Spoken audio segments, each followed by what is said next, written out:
Un geste symbolique qui donne de l'espoir et rassure toute une région, j'allais dire tout un peuple.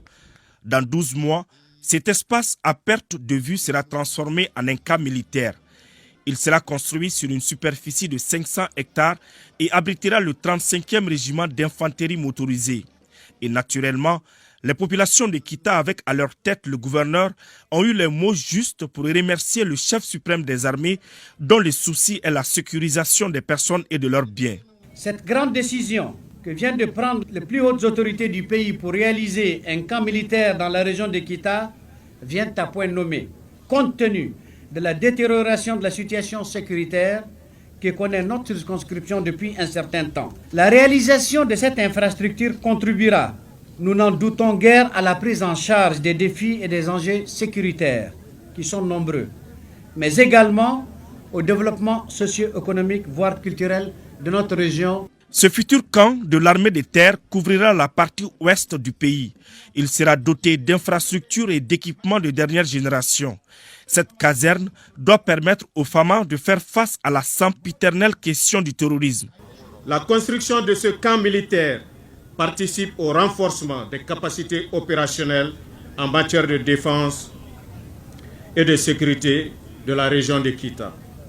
Ainsi, les forces qui seront stationnées dans l'enceinte de ce camp pourront rayonner au-delà de la région, dans la boucle du Baoulé, ni reconnus criminogènes, pour neutraliser les forces obscurantistes et rendre par la même occasion l'environnement sécurisé permettant la libre entreprise des activités de développement local.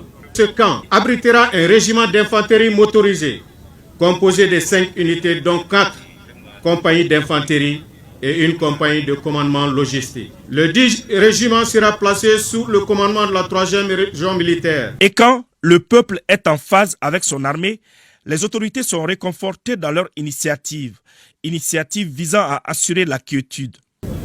Malgré l'adversité, malgré